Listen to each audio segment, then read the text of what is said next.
A toast to the Baron. His final words sealed a deadly secret. Welcome to Agent Ash. I am your host, Hallow. Say hello in the comments and share where you're listening from. Hearing from you makes every mystery more meaningful. Let's get started. The rain fell in fine needles upon the limestone facade of Château Villevert, a grey and imposing relic of the Loire Valley's aristocratic past. The grand hall was lit with golden chandeliers, their flickering flames reflected in the crystal flutes clutched delicately by gloved hands.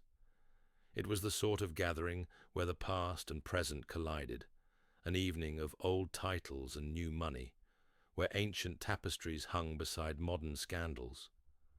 The Baron Armand de Villevert, tall, skeletal, and theatrically dressed in black, raised his final glass. "À l'oubli," he said softly, eyes dancing with something that could have been sorrow or contempt. Among the 20 or so guests assembled beneath the vaulted ceiling, no one laughed, though the Baron had clearly intended to be ironic. He was, after all, hosting what he had announced, perhaps dramatically, as his farewell soirée. A man of 78, he had declared his health was in rapid decline, his debts unforgivable, and his heirs, in his own words, a poisonous cocktail of greed and incompetence. As the last toast was made, and the musicians resumed a ghostly waltz, whispers stirred like silk around the marble colonnades. The Baron had dismissed the staff early. No one was allowed in or out until midnight. The wine had flowed richly, the secrets even more so. Then came the scream. It was a strangled thing, more like the choking of a startled animal. The music stopped. Madame Lefebvre, the Baron's distant cousin and self-appointed nurse, staggered from the library doorway. Her hands trembled as they gripped the doorframe. Her gown was flecked with wine. Or was it something darker? He's fallen," she gasped.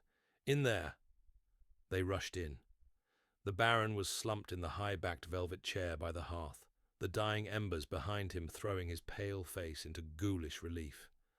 His hand still clutched the heavy silver goblet used only for ceremonial occasions. His lips were parted slightly, a trace of crimson at the corner of his mouth. His chest did not rise. Within minutes, someone had locked the doors. Dr. Luc Morel, the village physician, who had attended the soirée as a reluctant guest, stepped forward. His diagnosis, made after a brief check of the eyes and pulse, was grave, but unsurprising. The Baron was dead. A stroke, perhaps, or poison, but the room was sealed, and only those present could have touched the cup. Among the guests, tension rippled like heat off glass. Each face wore a carefully tailored expression, concern, disbelief, curiosity, but none looked truly shocked. "I believe," said a calm voice from near the foot of the library's great staircase, "that it would be best if we do not leave until a proper investigation has been conducted." The speaker was a small, meticulously dressed man with pointed shoes, an elegant moustache, and a gaze that cut more deeply than any scalpel. "You are?" asked Dr. Morel, frowning. "Hercule Poirot," came the reply, with a small, courteous bow. "And, mes amis, I believe we are not dealing with a natural death at all." There was a pause in the air, a breath before the fall. "Are you suggesting," snapped Anton Leclerc, the Baron's great-nephew, "that one of us murdered him?" Poirot turned, his eyes resting for a moment on each face, assessing, weighing, cataloguing. "I suggest only," he said softly, "that the toast the Baron made, à l'oubli, was more than poetic. It was prophetic, and someone, perhaps, helped him along." The silence that followed was thunderous. "Then we must call the police," said Madame Lefebvre, her fingers still white around the fabric of her shawl. "By all means," said Poirot. "But until they arrive, I will ask for your indulgence. You see, I have already noticed several inconsistencies, and I find that truth has a habit of escaping through the smallest cracks. unless we are swift." He moved toward the fireplace and gently lifted the Baron's cup, using a silk handkerchief. He sniffed the rim briefly, then lowered it with the faintest wrinkle of distaste. "I will speak to each of you in turn," he announced. "In this very room. It is important that none of you leave, and that none of you speak to each other until I have finished. A man has died, but not naturally. Of that I am certain." From the back of the room, a voice, low, almost amused, broke in. "If you're so certain," said Yvette Duval, the Baron's private secretary, and perhaps his most enigmatic companion, "then you've already chosen a suspect, Monsieur Poirot." Poirot looked at her gently. "Not chosen," he said, "but I have begun to suspect that this night was carefully staged, and the play is not yet over." He turned to the butler, one of the few servants still lingering. "Fetch paper, please. I wish to take statements. And also, have the doors locked again." There was a rustle of protest. "You would imprison us?" cried Anton, incensed. Poirot only raised a single elegant brow. "But of course, monsieur, if the murderer is among us, as I suspect he is, I would rather not give him the chance to stage a second act before the first is solved." And with that, the great Hercule Poirot took his seat beside the hearth, the Baron's body still casting its long shadow across the stone floor, and the guests, trapped in their finery and falsehoods, prepared to face the little Belgian's relentless logic. The rustle of silk skirts and stiff wool jackets marked the slow dispersal of the guests around the grand library, though no one dared venture far.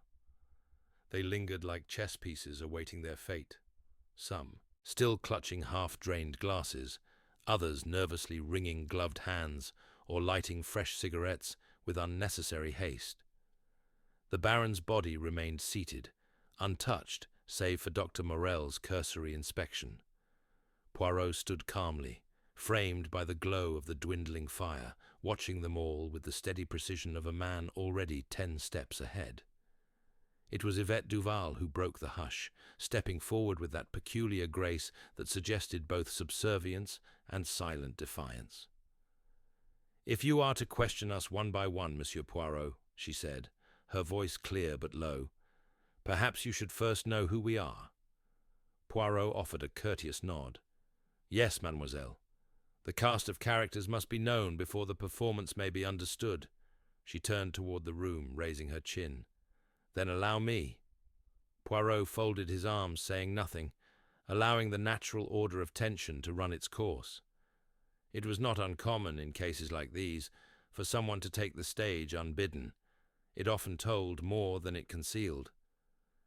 Yvette gestured to a man standing near the drinks trolley, a tall figure with thinning blonde hair and the guarded eyes of someone used to avoiding scandal. "Anton Leclerc, great-nephew of the Baron. His father died in a hunting accident 10 years ago, and since then, Anton has considered himself the heir apparent, though the Baron never publicly confirmed it." Anton gave a wry smile, raising his glass in mock salute. "Charming introduction." Poirot inclined his head politely. "And the motive, she gives it freely. Curious."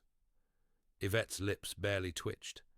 "Next is Madame Léonie Lefebvre, second cousin to the Baron and, more recently, his caregiver. She returned from Paris when his health declined. They say she was once meant to marry him. That, too, never happened." Léonie shot her a look of cool disdain, but said nothing. Poirot's gaze lingered on her a moment. "Devotion turned inward is a dangerous thing," he murmured. Yvette continued, moving her hand now to indicate a younger man seated stiffly near the back, avoiding everyone's eyes. "Pierre Charon, the Baron's legal adviser. More clerk than lawyer, really. He has been rewriting the Baron's will for the past 2 months." Pierre flushed scarlet. "That was confidential." "But no secret to the household," Yvette interjected smoothly. "And then there's Dr. Luc Morel, the village doctor. Not truly part of the inner circle, but often summoned for minor ailments, and once for something rather more serious. Dr. Morell's mouth thinned, but Poirot saw the flicker in his eyes. Something unspoken, a memory he was tucking behind his tongue. Two more guests, Yvette said now, with a small, sardonic smile. Marie and Henri Fontaine, neighbours, patrons, and gossips of the highest calibre. They own the vineyard just over the ridge, and have long hoped to purchase a parcel of Villever's land for expansion, Henri snorted, which the Baron refused repeatedly. That does not make us poisoners. Marie Fontaine, swathed in sequins and dripping in tasteless jewels, offered Poirot a fluttering smile. We liked the old man in our way, but he wasn't particularly likeable. Poirot tapped a finger to his chin, filing the phrase away. "And were there others expected this evening?" he asked. Yvette shook her head. "Number." The staff were dismissed just before dinner. The Baron wanted privacy, perhaps for precisely this reason. Poirot turned, surveying the faces again. "And you, Mademoiselle Duval? Where do you place yourself in this tableau?" A small laugh escaped her lips, not unkind. "I am neither blood nor buyer, Monsieur Poirot. I am the one who organizes his life so that the rest of you may disrupt it." "And yet," Poirot said softly, "you knew the toast was ominous. You called this gathering a performance. I wonder, mademoiselle, if you too suspected that tonight would end in tragedy." She looked at him for a long moment, and something flickered behind her eyes. A calculation, or perhaps a warning. "I suspected," she said carefully, "that the Baron had one last game to play. He always liked a final word." Poirot turned now to the others, his voice gentle but commanding. "Bon. Now, each of you will sit with me, one at a time. Mademoiselle Duval, you shall be the first. The rest of you, please retire to the drawing-room, and I beg you, say nothing of substance to each other. Silence is most fertile for truth." They obeyed, with the reluctance of children dismissed from a classroom, filing out slowly, casting glances over shoulders like leaves in the wind. Yvette Duval sat with practiced poise across from Poirot, her legs crossed, hands folded, gaze steady. The crackling fire gave her a golden halo. "You were loyal to the Baron?" Poirot began. "I was useful to him," she corrected. "And usefulness is loyalty, no? Not always, but in his world, yes." Poirot steepled his fingers. "What did you expect would happen tonight?" "I expected drama," she replied, "but not death.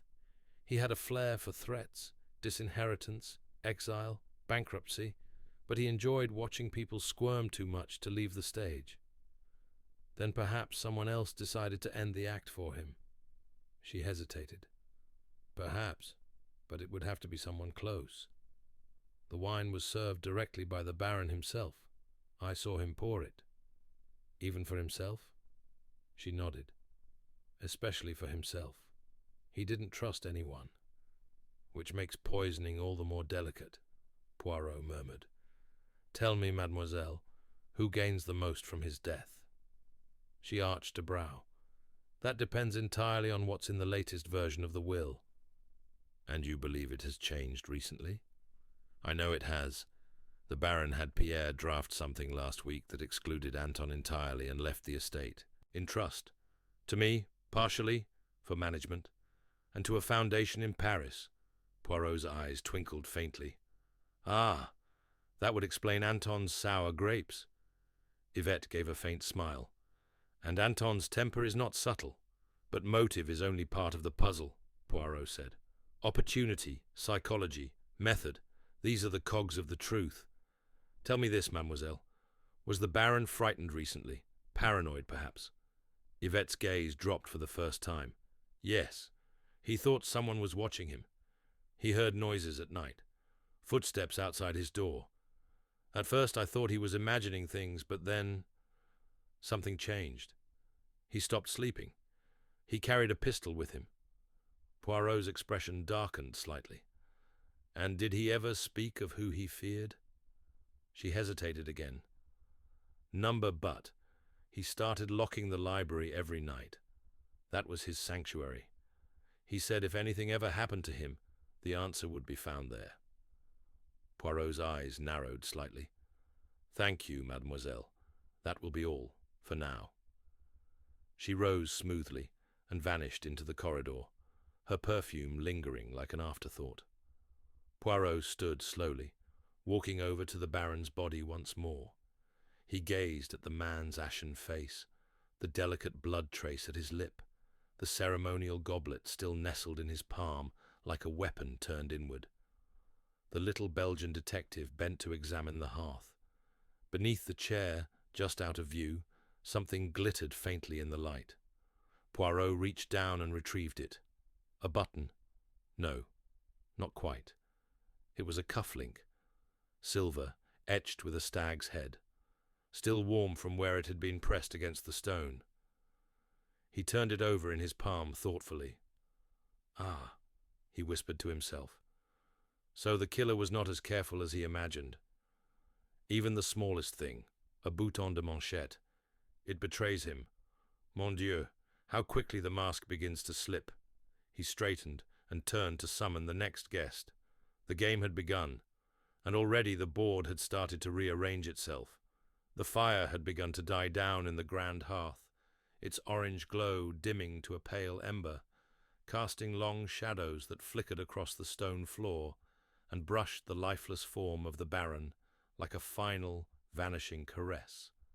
Poirot stood for a moment longer, holding the stag-headed cufflink between thumb and forefinger, the metal still retaining the faint warmth of recent contact.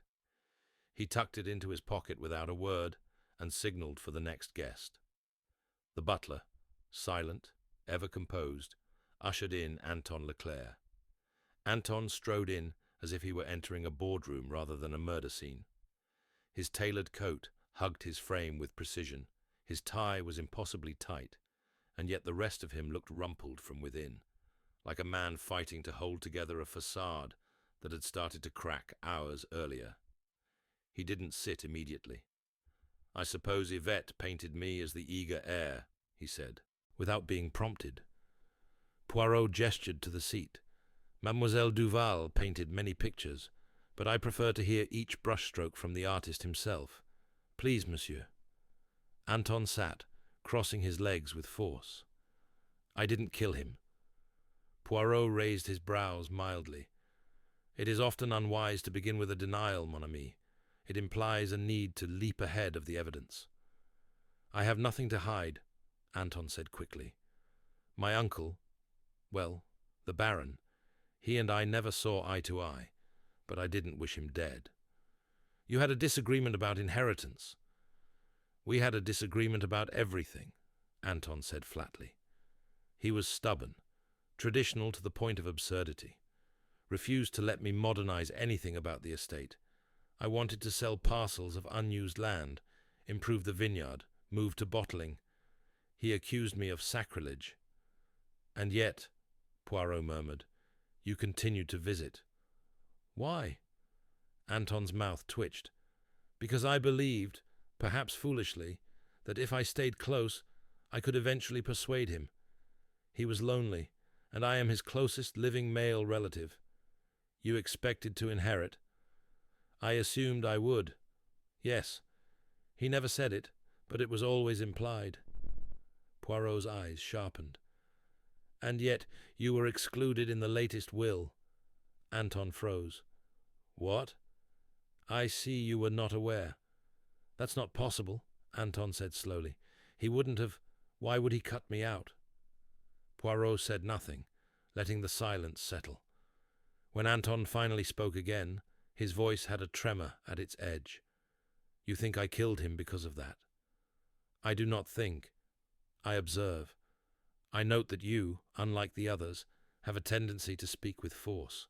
Force often reveals cracks. Anton stood abruptly. I won't sit here and be accused.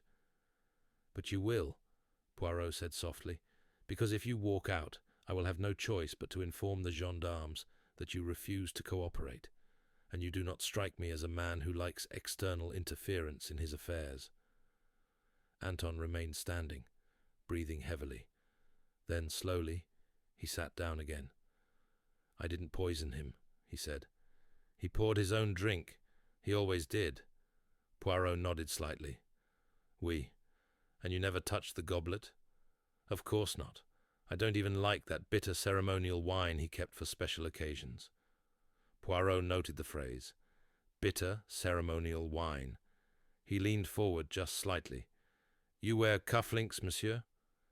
Anton blinked at the sudden shift. "Yes." "May I see them?" Anton hesitated.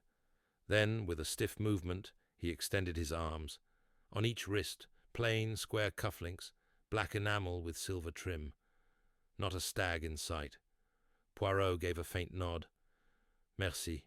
That will be all, for now." Anton left in silence, but his stride had changed. Less of a march, more of a retreat. The next to be called was Léonie Lefebvre. She entered with slow, deliberate steps, wrapped tightly. In her shawl, her pale hair pulled back with pins that glinted in the lamplight. She carried herself with the air of someone who had been grieving long before tonight. "Please, madame," Poirot said gently. "Sit. May I offer you tea?" She shook her head. "I have tasted enough bitterness for one night." "Ah," Poirot said, folding his hands. "Bitterness. Again the word returns. It lingers like a ghost." Léonie's eyes, ringed with age but still sharp, met his. "Armand had many ghosts. I was merely one of them." "You cared for him?" "I cared for what he once was," she said quietly, "before the cruelty set in, before the walls grew so thick he could no longer hear anyone but himself." "You lived here with him?"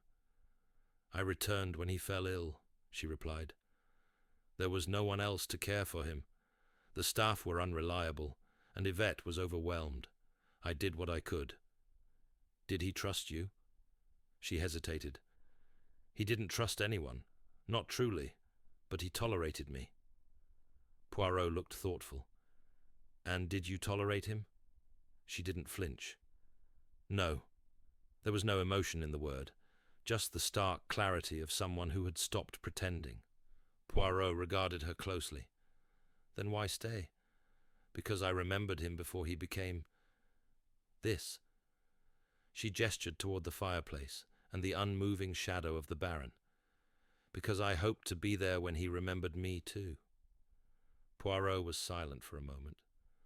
Then, gently, "Did he know he was dying?" "Yes. He pretended not to. But he knew. He asked me strange questions in recent weeks. About regrets, memory, what people leave behind. He began locking his door. He said someone had entered his study while he was asleep." "Did you believe him?" She gave a small shrug. "He said many strange things near the end." Poirot leaned forward slightly. "Did he ever mention a cufflink? A missing one?" Her brow furrowed.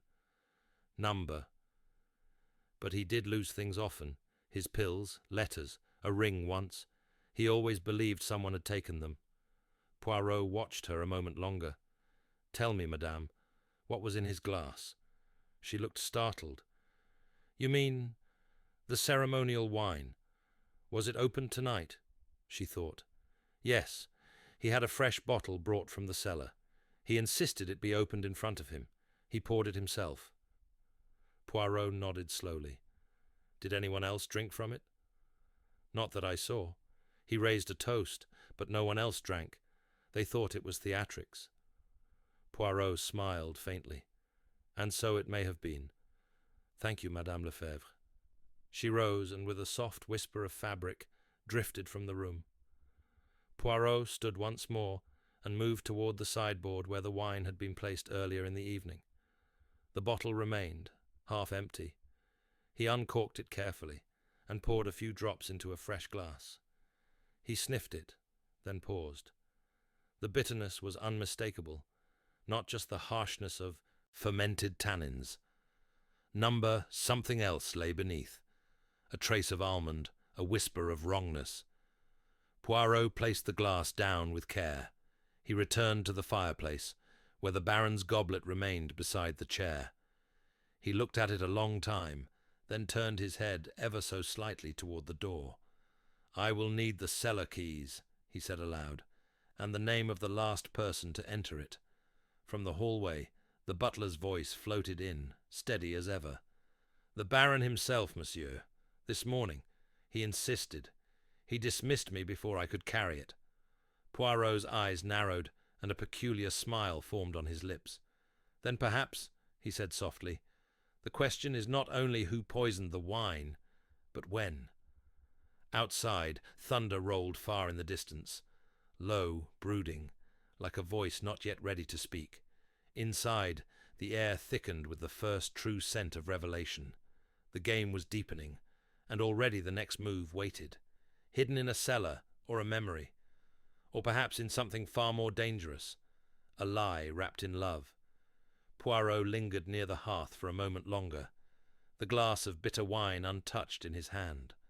The faint almond note lingered in the air, a ghost of something unnatural, something purposeful. He did not need to taste it. He already knew. Cyanide, not enough to kill in a single swallow perhaps, but in a ceremonial cup, drained to the dregs by a man trying to make a statement, it would be more than sufficient.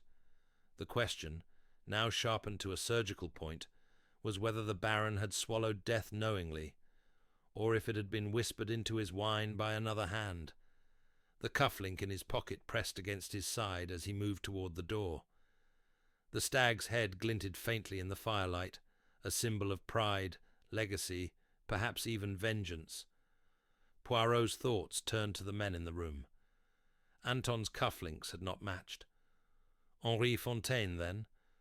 A man obsessed with land and legacy, a neighbour too eager to acquire pieces of the estate. He would need to see Henri next. But first, Pierre Charon, the nervous young solicitor whose presence had so far gone unexamined. Poirot called for him, and the butler ushered Pierre into the room with the same discretion as before. The young man stepped in like someone entering a courtroom, not a parlour, and his gaze darted toward the fireplace before settling, reluctantly, on Poirot. "Monsieur Charon," Poirot began smoothly, gesturing to the seat, "I believe we have matters to discuss." Pierre nodded, his Adam's apple bobbing. "Of course. You were the Baron's legal adviser for how long?" "Just over a year. He hired me after dismissing his previous solicitor. Said the man had become too fond of his own opinions." "A dangerous trait," Poirot mused. "And you remained silent?" "I listened," Pierre said. "That's what he wanted. Someone to follow instructions, not to challenge them." "And those instructions included frequent revisions to his will?" Pierre hesitated. "Yes. In the past 3 months especially. He became erratic, changing beneficiaries, modifying percentages, removing names and adding them again. At one point, he considered leaving the estate to a monastery in Alsace. Then he wanted it divided equally among distant relatives. Last week, he changed it again." Poirot tilted his head. "To whom?" Pierre hesitated again, but Poirot's eyes held him fast. "Yvette Duval, partially, and a cultural foundation in Paris. It was clear he didn't want Anton inheriting anything directly. And yet he did not destroy the old versions. Number He kept all of them. Said he liked the weight of decisions unmade. He stored them in a locked drawer in his study." "A study now locked, I presume?" Pierre nodded. "Yes. He had the only key." Poirot's brows rose faintly. "And what of the bottle of ceremonial wine? Did you see him retrieve it?" Pierre looked uncomfortable. "Yes, he fetched it himself. I was in the hallway when he came up from the cellar this morning. He carried it like a relic. Said it would be his last bottle." Poirot's voice was quiet. "And did that not concern you?" "I thought he meant sentimentally. He often spoke that way, of finality, of legacy. But he never struck me as suicidal." "You are certain of that?" Pierre hesitated. "Number, not now. After tonight, I can't be sure of anything." Poirot nodded slowly. Did you ever hear the Baron speak of being watched, or of someone entering his rooms at night? Pierre's eyes flicked up, startled. Yes, he mentioned it twice. He said things were moving, that the house was listening. He seemed paranoid. I told Yvette, but she waved it off. Ah, Poirot murmured. And were any documents missing that you know of? Not when I last checked, which was yesterday afternoon. He made me read the final draft aloud to him. Every word Poirot stood. Merci, monsieur. One last thing. Do you recognize this? He held out the cufflink. Pierre blinked, then leaned forward. No, he said. I've never seen it before. Poirot dismissed him gently, already turning over the implications in his mind. The cufflink was not his, nor Anton's. That narrowed the possibilities. Henri Fontaine, or someone else among the guests, someone who had either dropped it in haste or left it as a message. He sent for Henri next. The man entered with a confidence that felt too polished, his grin just a shade too wide. His suit was expensive and ill-fitting on his thick frame, as though wealth had arrived before the taste to wear it properly. Ah, Monsieur Poirot, he said with a forced bonhomie, I was beginning to think you'd forgotten me. Hardly, Poirot replied, indicating the chair. You and your wife are, after all, among the Baron's oldest neighbours. Not quite friends, though, Henri chuckled, settling in. Armand didn't believe in friendship. He believed in leverage. You wanted to purchase part of his land? Only what he wasn't using, Henri said quickly. A few unused vineyards. They're declining anyway. We made offers, fair ones, and he refused. Stubborn as a mule, Henri said with a shake of his head. But we never held it against him, not personally. Did you see him retrieve the wine today? Henri frowned. Number. He had it already when we arrived. It was on a side table in the library, uncorked. That detail caught Poirot's attention. Uncorked, not sealed. I assumed he'd opened it in advance. He said it needed to breathe. Poirot nodded slowly. And were you ever in the library alone? No, Henri said at once. Then, less firmly, well, I might have passed through once. Briefly. But I never touched the wine. Poirot's gaze drifted to Henri's wrists. May I see your cufflinks, monsieur? Henri blinked. My cufflinks? Oui. He hesitated, then rolled back his sleeves. His cufflinks were gold, oval, monogrammed, a completely different style. Poirot thanked him and gestured for him to leave. Henri hesitated, as though hoping for some signal of suspicion, or lack thereof, but Poirot offered him nothing. The pieces were beginning to coalesce. The cufflink remained unmatched, but its presence suggested a hasty action. Someone had been close enough to the Baron to leave it behind, or else had entered the room secretly after he poured his drink. But if the wine had been opened already when Henri arrived, then the timing of the poisoning grew murkier. It was possible, no, probable, that the wine had been poisoned earlier, even before the guests arrived. A move made not in the heat of anger, but in cool calculation. Poirot summoned the butler next, a man named Alain, tall and angular, with a quiet presence that had gone unnoticed for much of the evening. You served here long? 22 years, monsieur. You are loyal? I am discreet. Poirot smiled faintly. A fine trait. Tell me, did the Baron retrieve the wine himself this morning? Yes, sir. From the lower cellar. I offered to assist. He declined. Did anyone else go into the cellar afterward? No, sir. It remained locked. Was the bottle sealed when you first saw it in the library tonight? Alain frowned. I didn't see it opened. It was already uncorked when I entered. Meaning it could have been tampered with between his retrieving it and the toast. Yes. And did the Baron seem agitated today? More than usual. He asked that the library be cleaned twice, though it was already spotless. He seemed preoccupied. Poirot studied the man for a long moment. If you had to guess, Alain, did he know? The butler's voice was soft.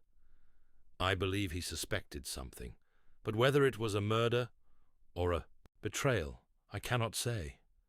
Poirot nodded, deep in thought. When Alain left, Poirot remained in the study, now utterly silent, except for the occasional pop of cooling logs. His gaze drifted to the bookshelf, to the desk drawers that perhaps held multiple versions of the Baron's will, and finally back to the goblet. The Baron had raised it with a strange look in his eye, somewhere between challenge and farewell, a toast to forgetting. Had he known, or had he merely guessed, and hoped to force the truth to the surface? Poirot's fingers curled gently around the cufflink once more. It would be found, eventually. Its twin would surface. But for now, the most dangerous things remained hidden.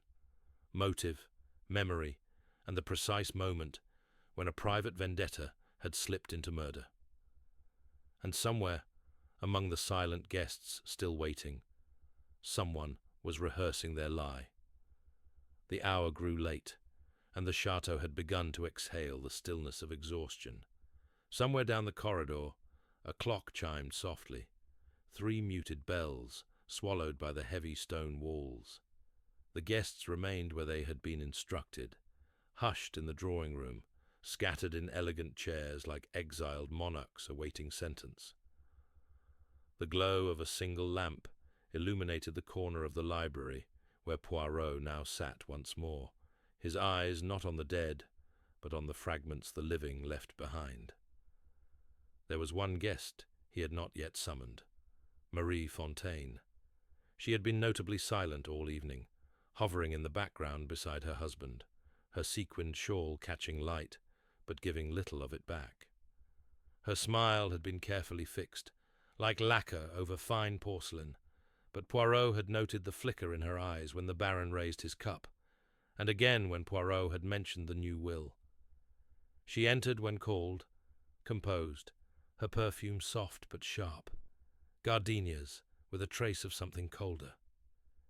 She glanced once, briefly, at the chair by the fireplace before taking the seat opposite Poirot. Her posture was faultless, but her hands, folded neatly on her lap, were too still. "You knew the Baron well, Madame Fontaine?" Poirot asked. "Well enough," she replied. "My husband did business with him. We entertained. We dined. We traded sarcasm and pleasantries like everyone else in his circle." "But you were not friends?" "No one was, Monsieur Poirot. Armand de Villevert did not have friends. He had participants." "Participants in what?" She tilted her head. "His theatre. Every gathering was a performance. Tonight was merely the final act." Poirot studied her face. "And what role did you play?" "The observant one," she said, without flinching. "The one who knew not to interrupt a man when he was setting the stage for his own destruction." "You believe he intended to die tonight?" "I don't know what he intended, but I know what he feared. He had grown suspicious, paranoid, always watching the doors, always locking them behind him." "Did he speak to you about it?" "Once, in the garden, 2 weeks ago. He told me he believed someone was rewriting his memories." Poirot raised an eyebrow, an odd phrase. "He said that letters were missing, that conversations he remembered vividly had apparently never happened, that things were being moved, not stolen, just altered. And you dismiss this?" "I listened. I always listened. That was my role." Poirot leaned forward. "And tonight? What did you see?" She paused. "When he raised the cup," she said slowly, "he looked straight at me. Not my husband, me. And for a moment I wondered if he knew something, or if he was warning me." "Of what?" Her fingers shifted, a small tremor breaking through their stillness. "Of what was coming, of what someone else had set in motion." Poirot let the silence sit for a moment, then drew the cufflink from his pocket and placed it gently on the desk between them. "Do you recognize this?" She looked at it, Too briefly. Number should I? You are sure? I don't believe I've seen it before.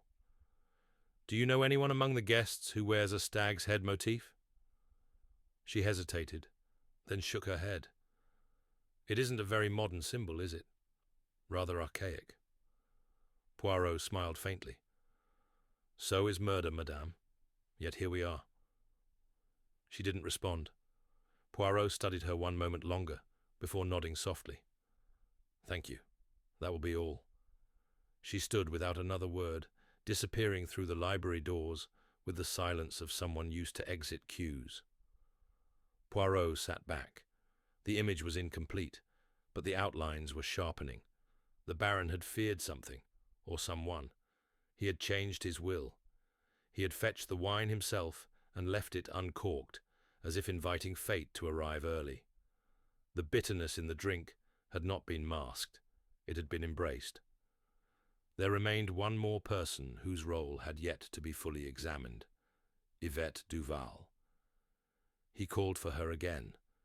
She entered with less sharpness now, her shoulders curved slightly inward. The performance was ebbing. Poirot gestured to the seat once more, but said nothing for a moment. Yvette's gaze drifted to the goblet still resting on the small table near the fireplace. "You've found something," she said quietly. "I have found many things," Poirot said, "but I have not yet found why. Why? Why he would stage such an event, why he would invite those he mistrusted, exclude those he favored, and make a toast to forgetting."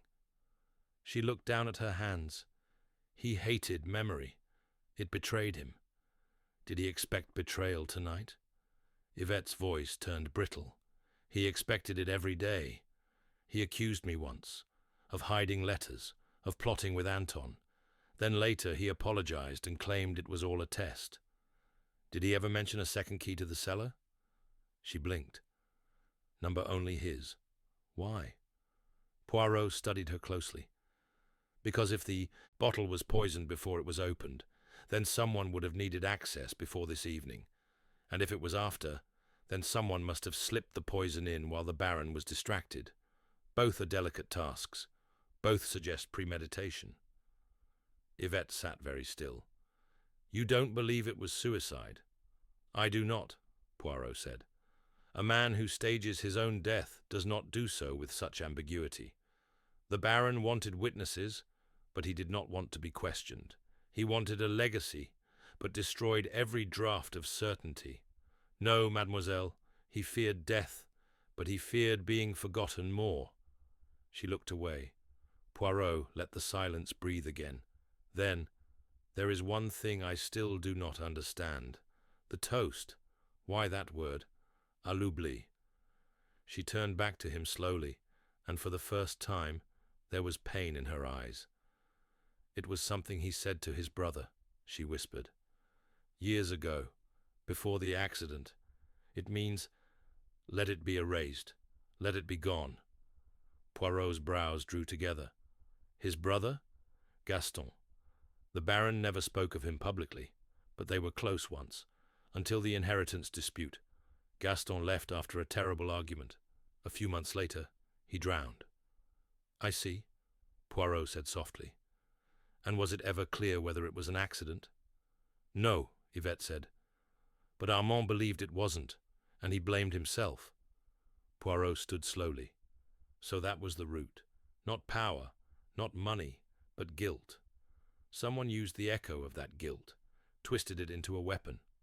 He paced toward the bookshelf, eyes flicking over the spines. "Did the Baron keep personal journals?" Yvette hesitated. "Yes, in the desk drawer, locked." "Is the key still with him?" "I believe so." Poirot turned toward the body once more, his movements quiet, reverent.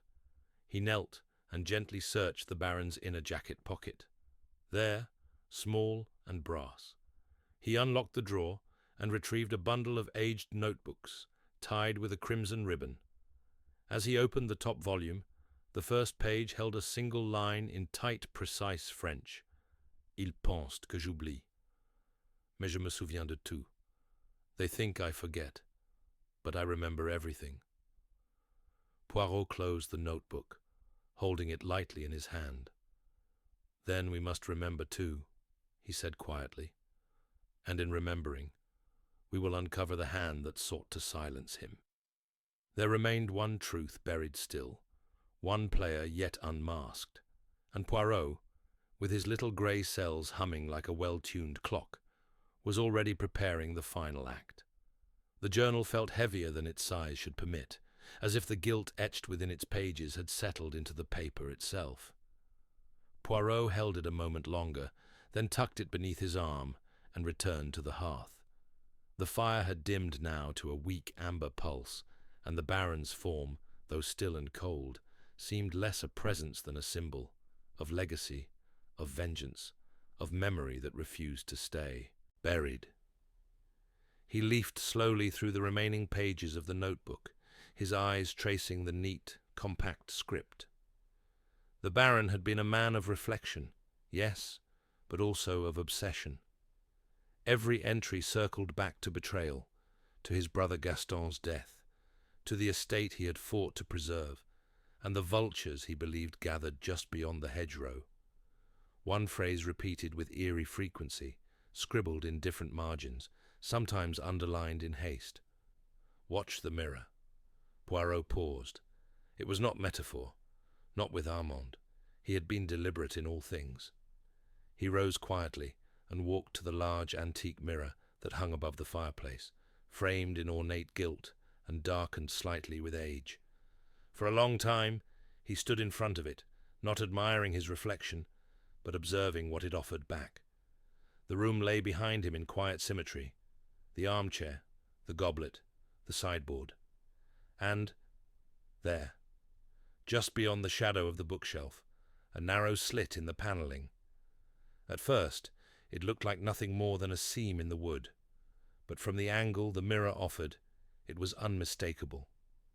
A concealed door, barely perceptible without the precise vantage. Poirot stepped toward it with unhurried grace, fingers trailing along the edge until he found a groove. He pressed gently. The wood gave way with a soft click. The panel opened inward into a narrow corridor, no more than a meter wide, steeped in dust and silence.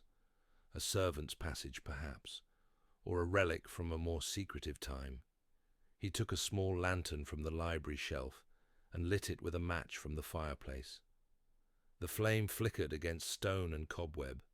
He followed the passage in silence.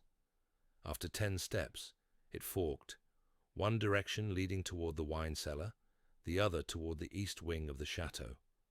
He turned left, descending 3 shallow stone steps until the air changed, damp now and tinged with mold and copper. A rusted bolt stood half slid on the inner side of the cellar door. It had been used recently. He opened it slowly. The wine cellar stretched out before him like a chapel of stone and oak. Dozens of bottles lined the walls, each meticulously labelled in Armand's spidery hand. Poirot moved carefully, scanning the racks, until he found the ceremonial shelf, the Baron's private reserve. One bottle was missing. The empty space was conspicuous. But it wasn't the bottle that interested him. It was the floor. The dust had been disturbed. A small trail of scuffed prints led to the corner of the room, near a rotting crate, and just beside it, something gleamed in the lantern light. Poirot crouched. A chain, delicate, silver, and unmistakably feminine. It was broken at the clasp. The pendant had been lost, or torn off. He stood slowly, cradling the chain in his palm. So someone had followed the Baron, or perhaps preceded him. Someone who had access not only to the cellar, but to the secret passage. Someone who had reason to hide, to slip through walls, instead of doors. He returned the way he came, sealing the panel behind him with care. In the library once more, he placed the chain beside the cufflink on the desk. Symbols of 2 mistakes, one of haste, the other of closeness. Poirot did not call anyone now. Instead, he moved slowly through the corridor to the drawing room where the guests had gathered. The atmosphere was brittle, as if time itself had paused for breath. Anton stood by the window, arms folded like a barricade. Marie sat apart from Henri now, staring into the fireplace. Yvette was still, too still, and Léonie held a glass of untouched water, her eyes unfocused. Poirot cleared his throat gently, and they turned to him. "I thank you for your patience, mes amis," he said, his voice calm. "I believe we are nearly at the end." Anton gave a short laugh. "You found the killer, then?" Poirot's gaze touched him lightly. "I have found the pattern. Soon the final piece will fall into place." He turned to Yvette. "Mademoiselle, would you walk with me? I require your help in retrieving something from the study." Her brows rose, but she stood. The others remained seated, eyes flicking between them with veiled suspicion. They crossed the hall together. As they stepped into the study, Poirot gestured for her to close the door. "Tell me," he said quietly, "who else knew about the hidden passage?" She blinked. "What passage?" He met her eyes. "Yvette, I have been generous in my questioning, but now I must be direct. Someone used that passage to access the cellar. A woman. She dropped this." He held out the chain. She stared at it, and then something in her posture changed. Not surprise. Something sadder. "I didn't poison him," she said softly. Poirot inclined his head. "But you followed him." "I was afraid," she said. "He was behaving so strangely. He was locking doors, muttering to himself, changing the will almost daily. I thought, if he died suddenly, they'd blame me." "So you followed him?" "I wanted to know what he was doing with the wine. That bottle. It was so ceremonial, so deliberate. I hid in the passage. I watched him place the bottle on the table and uncork it. But I swear, Poirot, I didn't touch it." "Then who did?" She hesitated. "When he left the room to retrieve the will, I thought it was in the library. But he went upstairs. I saw Léonie enter." Poirot's expression didn't shift. "And what did she do?" "She moved straight to the bottle. She didn't pour. She just looked at it. Then she touched something on the tray and left." Poirot absorbed this in silence. Then, very gently, "You waited to tell me." "I didn't know what it meant. And Léonie, she's not a murderer. She loved him once." "Love," Poirot murmured, "is a most complicated motive. It can drive us to protect, or to punish." He walked to the desk, placed the chain beside the journal. He studied. "Yvette, a moment longer. Tell no one of this conversation. Not yet." She nodded, eyes lowered. Poirot opened the door and stepped out into the hall. But instead of returning to the drawing room, he turned right, toward the east wing, toward Léonie's room. She answered the knock without hesitation, as if she had expected it. "You've come?" she said. "Yes." "I suppose you've guessed." "I prefer to know," Poirot said. She stepped aside to let him in. The room was tidy, impersonal, no personal photographs, only a single painting, of the estate in winter, half covered in snow. "I loved him once," she said, sitting at her vanity. "But love cannot survive humiliation." Poirot said nothing. "I cared for him, cleaned his wounds, listened to his regrets. And what did he leave me? Nothing. Not even his trust. You poisoned the wine." "I only tipped the vial into the goblet," she said. "Not the bottle. He poured it himself. It was his cup, his death. I simply ensured it." Poirot stepped closer. "Why?" "Because he was going to change the will again. He told me this morning. He had seen something in a dream. Gaston's face, he said. He took it as a sign. He was going to leave everything to a monastery after all. So you stopped him." "I preserved the version I'd read.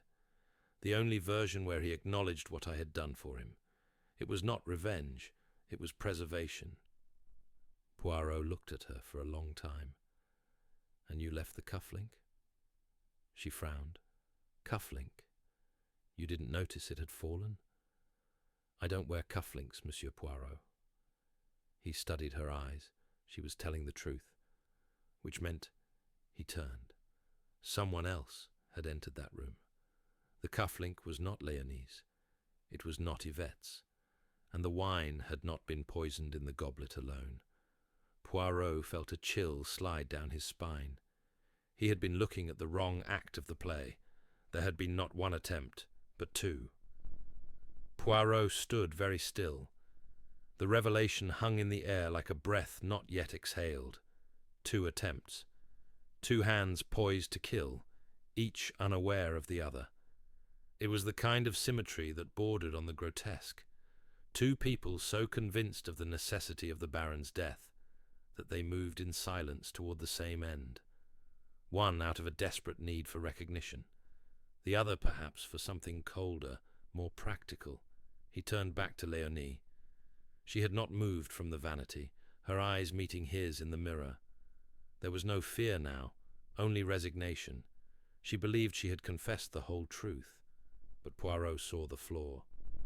"You say you poured the poison into his goblet after he uncorked the bottle," he said softly. And yet, he raised the cup with confidence.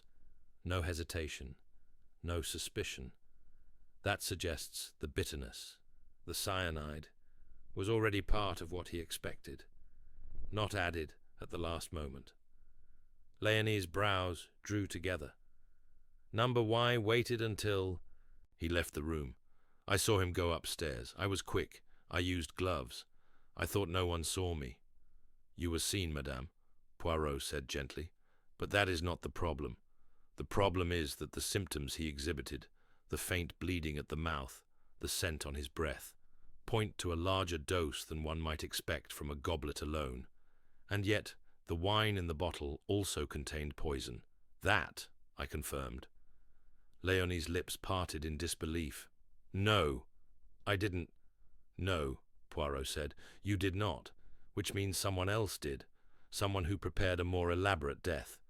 Yours was merely the final thread woven into the tapestry. She gripped the edge of the vanity now, her knuckles pale. Then, he was already dying when I acted. Yes, Poirot said, and you may have only hurried the inevitable.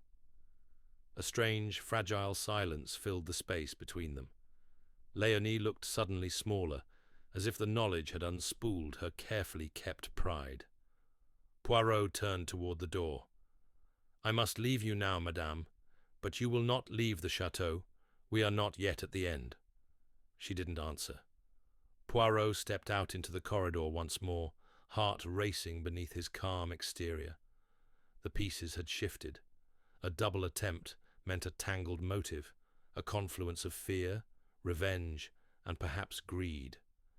The cufflink still waited, its twin somewhere among the guests, but now it carried a different meaning. It wasn't a trace of Léonie's crime. It was the signature of another hand. He returned to the library. The room was quiet. The fire had died at last, leaving only the soft tick of the mantel clock and the Baron's silhouette draped in shadow. Poirot walked to the desk and studied the 2 objects once more, the silver stag-headed cufflink and the broken chain. One left in haste, one lost in fear. The cufflink had not matched Anton's, nor Henri's, nor the butler's, but someone had dropped it, someone who hadn't realized it had come loose. That narrowed the field. Poirot needed only one more confirmation. He opened the small drawer on the side of the desk and withdrew a sheet of paper. Then, with practiced hands, he sketched the cufflink, the curve of the silver, the engraved stag's head, the elegant but masculine detailing. He tucked the drawing into his pocket and returned to the drawing room. They looked up as he entered, tired, anxious, frayed at the edges. Marie Fontaine had moved closer to her husband again, though Henri sat stiffly beside her with arms folded. Anton paced near the window, restless. Yvette was seated alone now, pale but composed.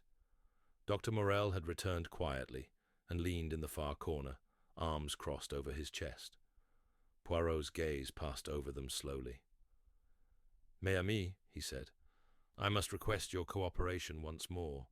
This has been a long night, and I know the strain weighs upon you. But there is one final question I must pose, a simple one. He drew the sketch from his pocket and held it up. Have any of you ever seen a cufflink such as this?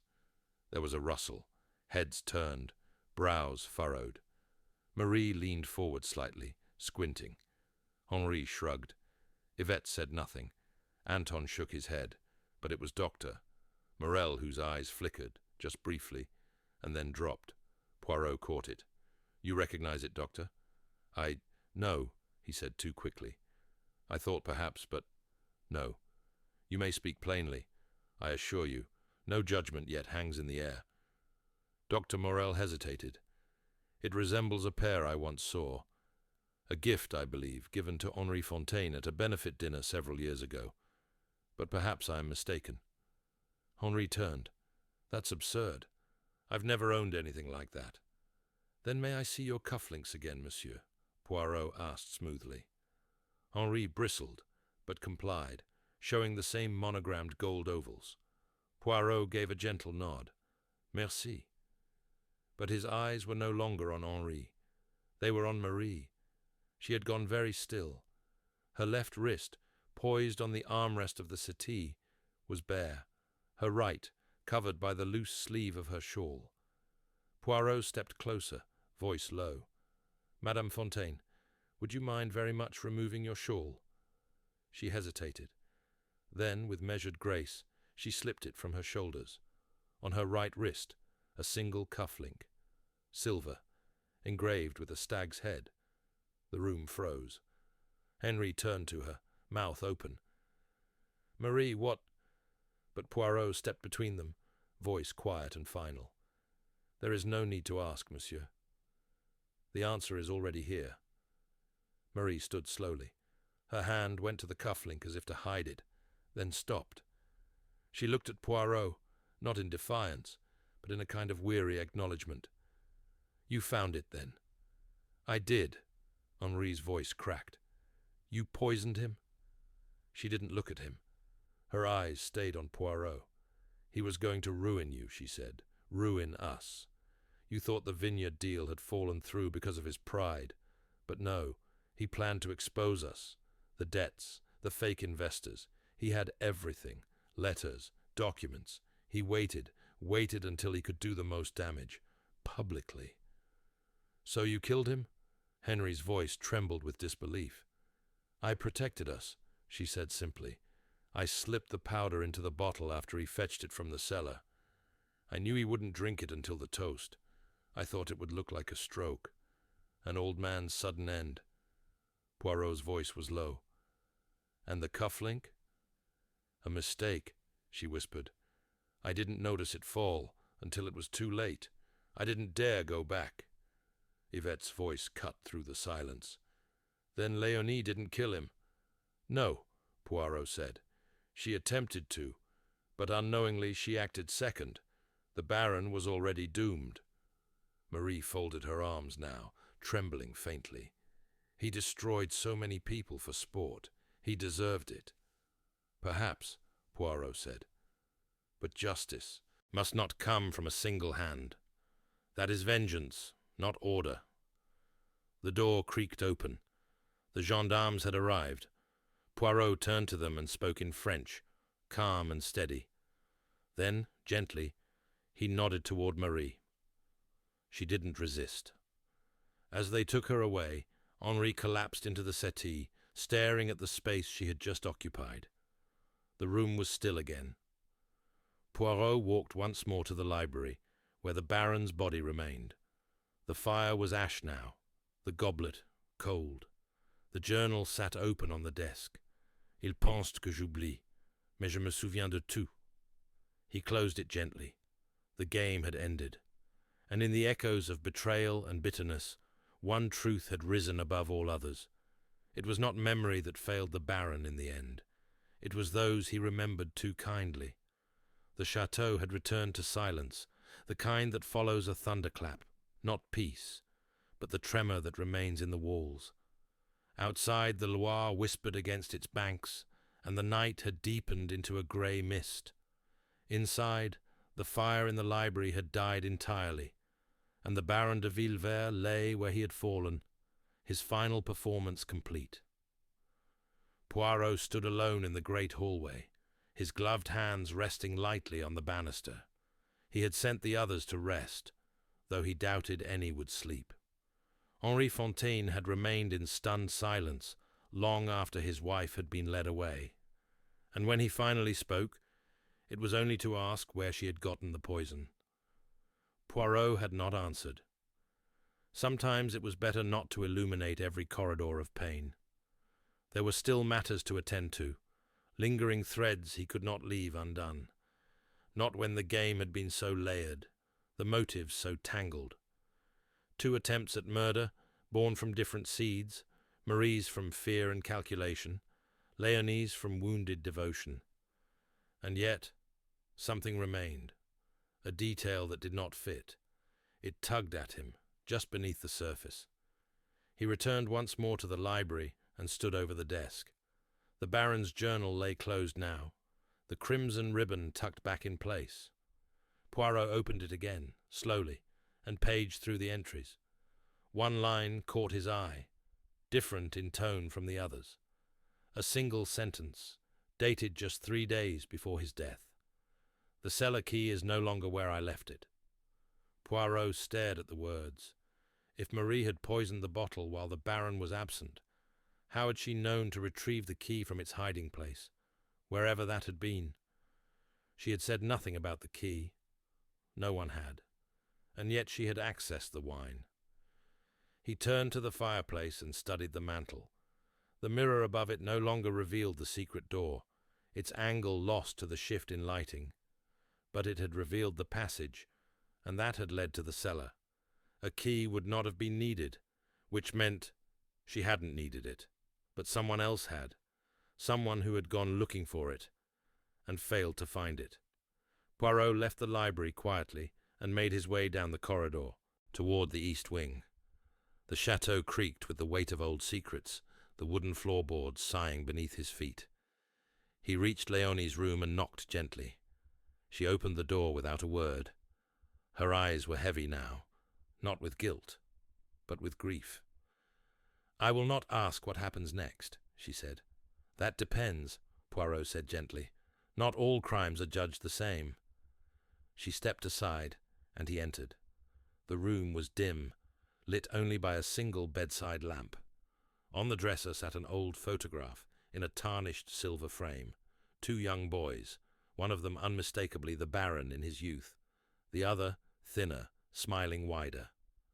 "Gaston," Poirot said. Léonie nodded. He was everything Armand was not. Kind, generous.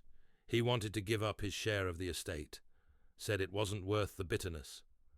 And yet the Baron accused him of betrayal. He saw shadows where there were none. He pushed Gaston away, and when the boy drowned, Armand convinced himself it was murder, that someone had whispered poison into Gaston's ear. Did you believe it? Léonie shook her head. Number Gaston was too gentle for that. But Armand, he could never believe people acted freely. He needed the betrayal to be intentional. Otherwise, he would have had to face what he did. Poirot studied her quietly. "And you," he said. "You stayed. All these years." "I had nowhere else to go." He paused.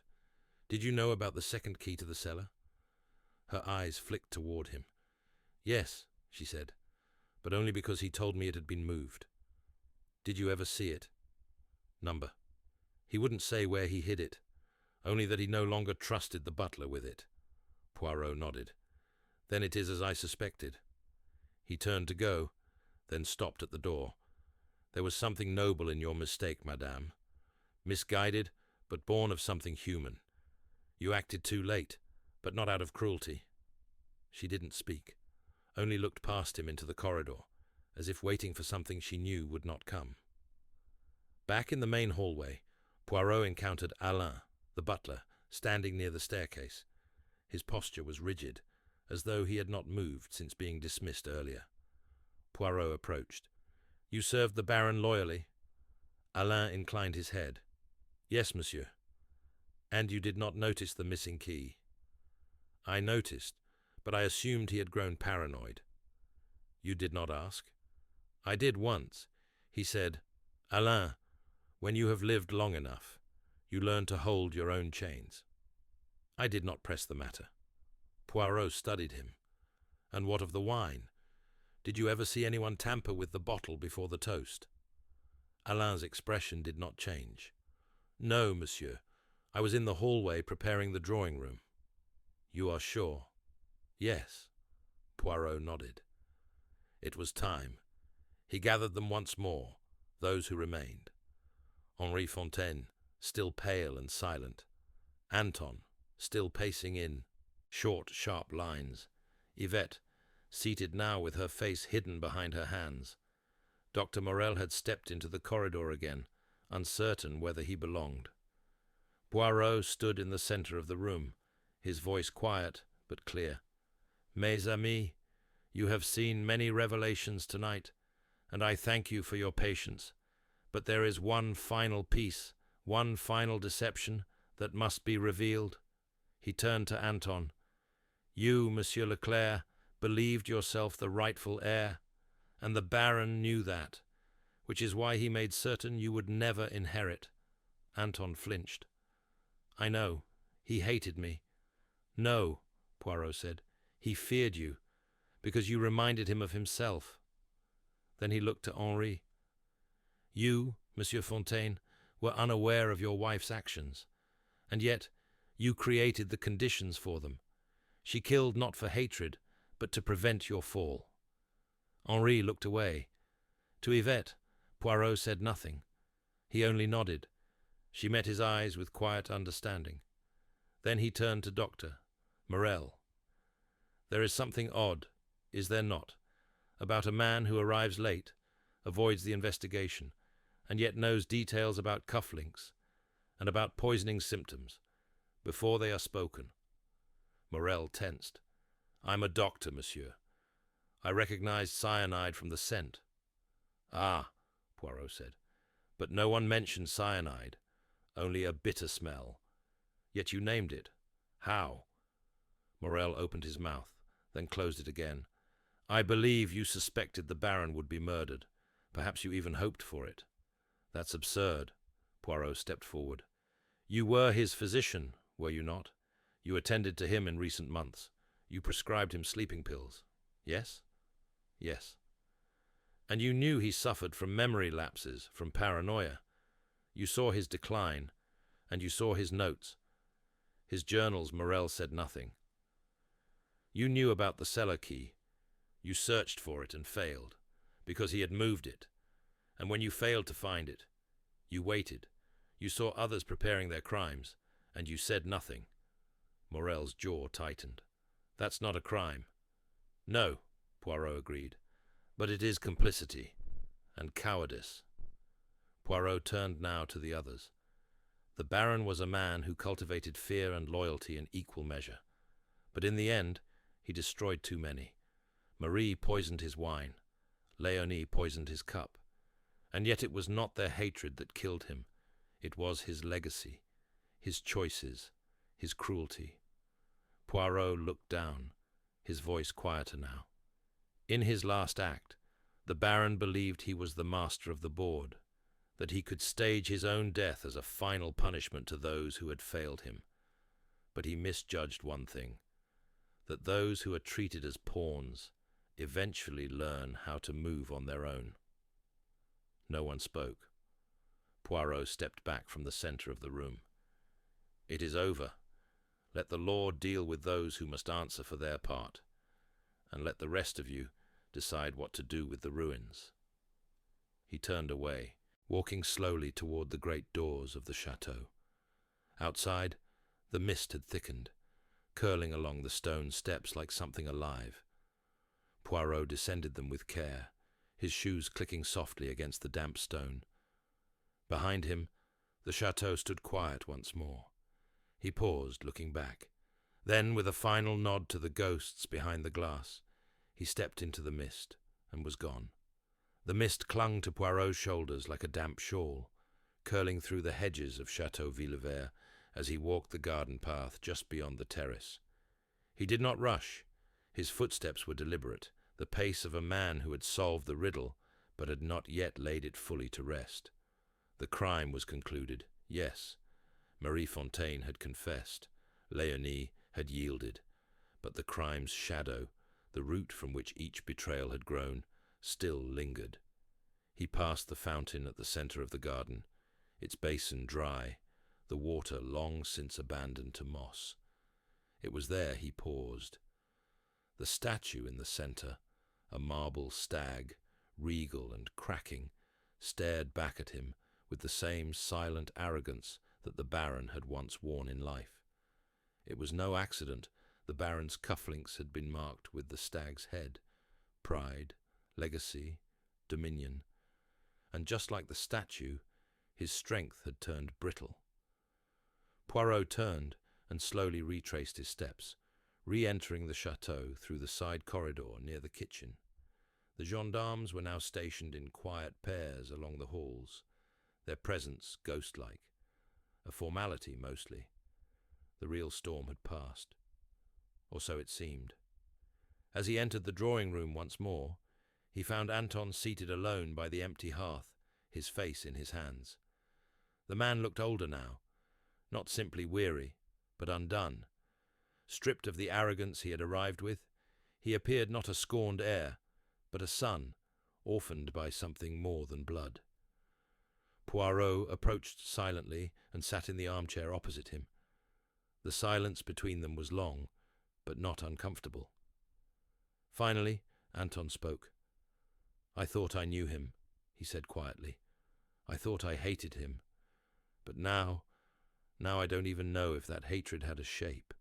It's like I was angry at something he used to be." Poirot folded his hands in his lap.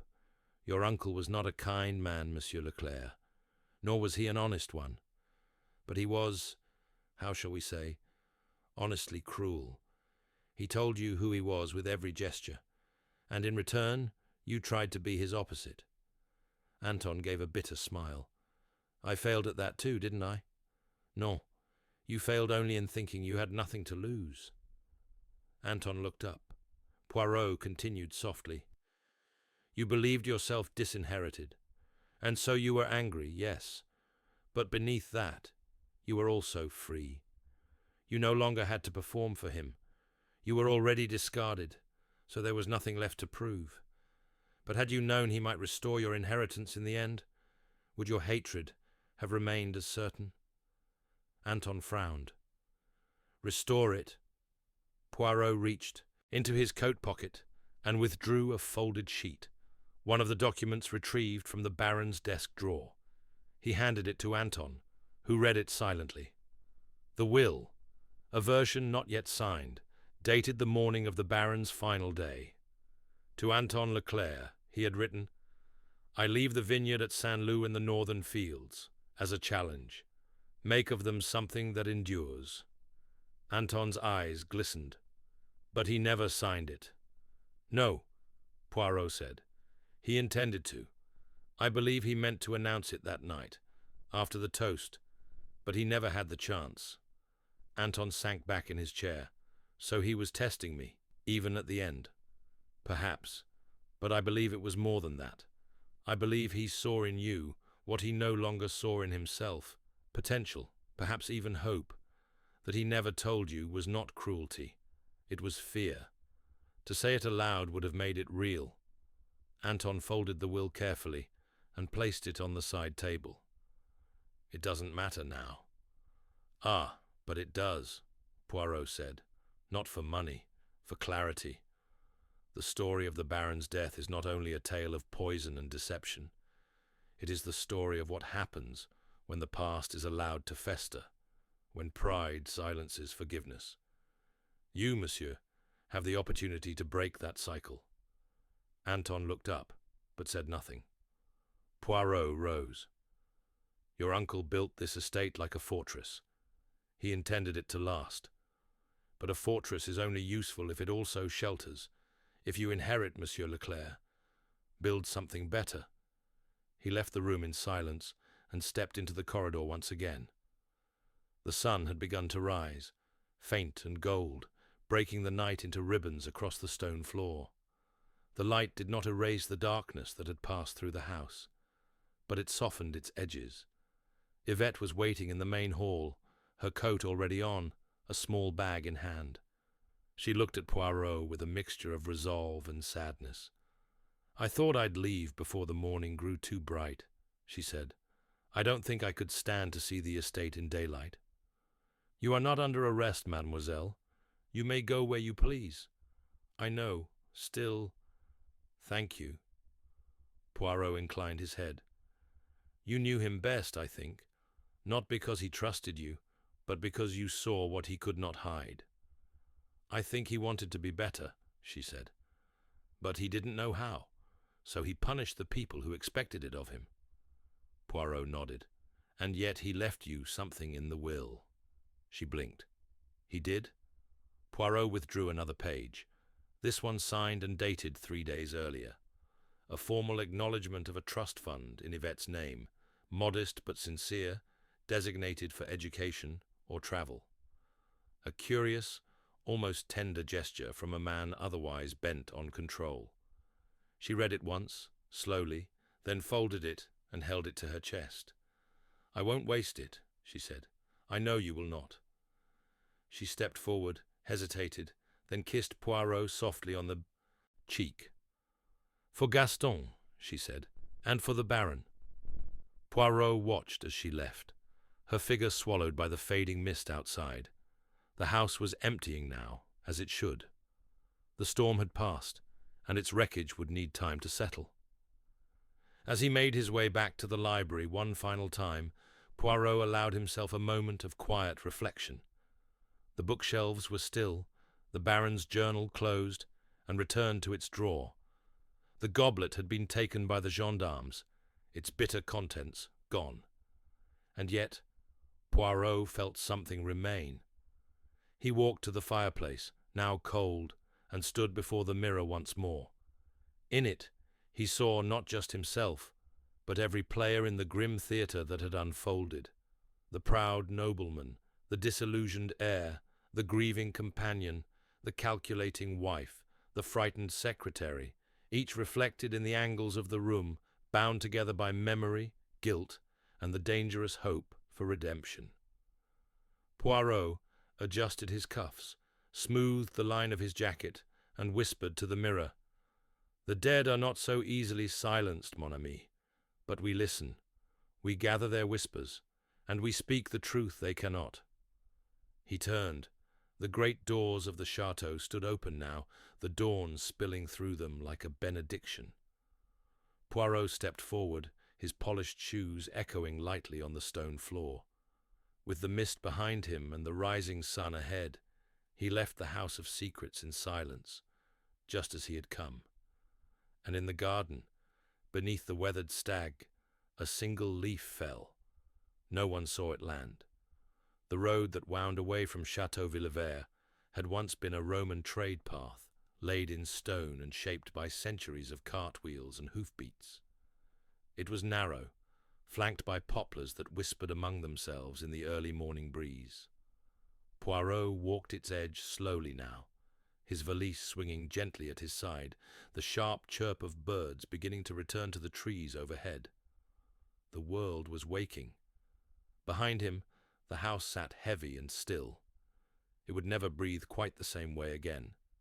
He did not look back, not yet. His thoughts were still inside, among the dusty corridors and the strained voices, the long silences, and the bitter wine. It had not been a murder, but an unravelling.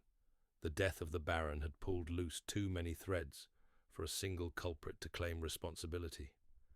Each person had wrapped their own guilt into his end. Marie with her poison, Leonie with her panic, even Anton with his blind ambition. And the Baron himself, perhaps, had orchestrated it all, not by plan, but by nature. He had been both victim and architect. Poirot paused at a bend in the road where the trees parted just enough to offer one last view of the estate. Through the morning haze, the great roofline and the pale limestone walls shimmered like a memory already half faded. A single figure stood near the edge of the east terrace, unmoving. It was Anton. Poirot watched him quietly. He made no wave, no sign, just the quiet. Acknowledgement that some legacies did not end with death. They lingered in those left behind, waiting to be redeemed. The sound of tires crunching gravel drew Poirot's attention. A black car approached slowly from the opposite direction, its headlights still on, dim against the early sun. As it pulled beside him, the window rolled down. It was Inspector Poirot from the gendarmerie. "Leaving already, Monsieur Poirot?" he asked. Poirot smiled faintly. "The work is done, Inspector. The truth has been spoken." Poirot looked toward the house. A strange case. Poison. Secret passages. Betrayal. Like something from a novel. "Non, monsieur," Poirot said softly. "It is something far older. The novel only borrows from life." Poirot nodded. "We'll keep the body another day, just to confirm the findings. And Madame Fontaine, she's not resisting." "She never intended to flee," Poirot said. "She believed she had done what she must." Poirot hesitated. "And the others? Will they be spared?" Poirot's gaze turned back to the house. "I believe so. Madame Lefebvre's guilt was not born of malice. The law, I think, will see the nuance. And Mademoiselle Duval, she was merely the last witness to a dying man's theatre." Poirot looked curious. "Do you ever tire of these tragedies, Poirot? So many endings, so many masks." Poirot smiled again, this time with a trace of melancholy. "Ah, but they are not always endings, mon ami. Sometimes they are beginnings that arrive too late." The inspector tipped his hat, then drove on. Poirot resumed walking, slower now, the rhythm of his steps matching the beating of his thoughts.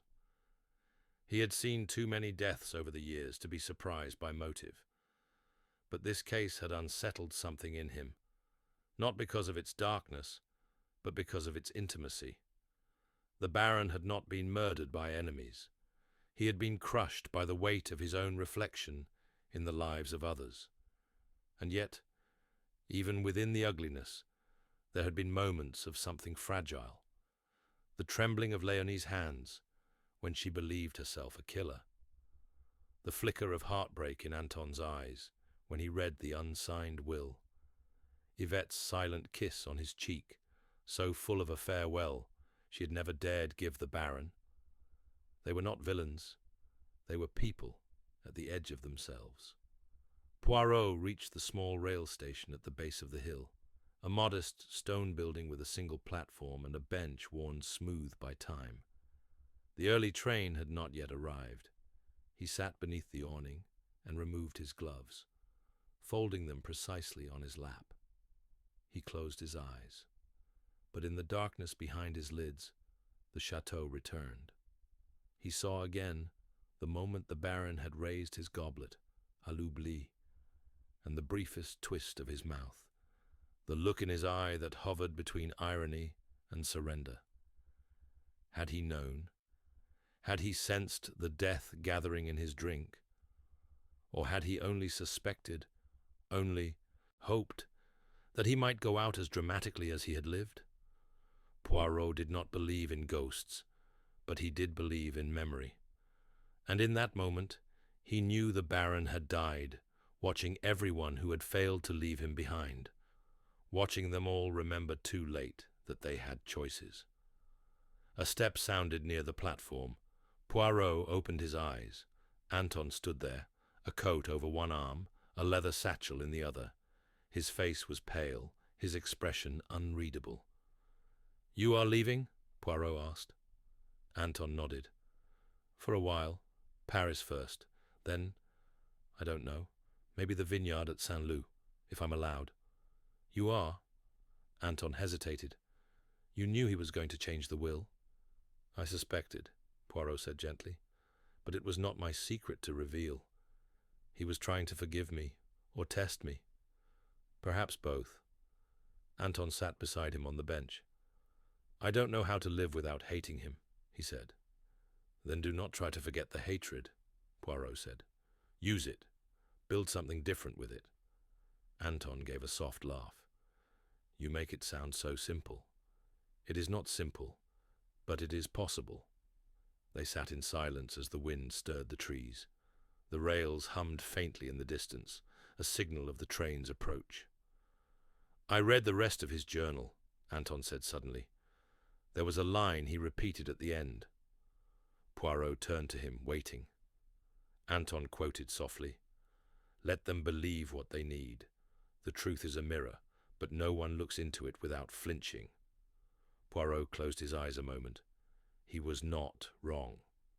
The train pulled into the station with a long, low hiss. The doors opened with a click. Anton stood. Poirot rose with him. They shook hands, not as detective and suspect, not even as strangers, but as two men who had witnessed the same storm.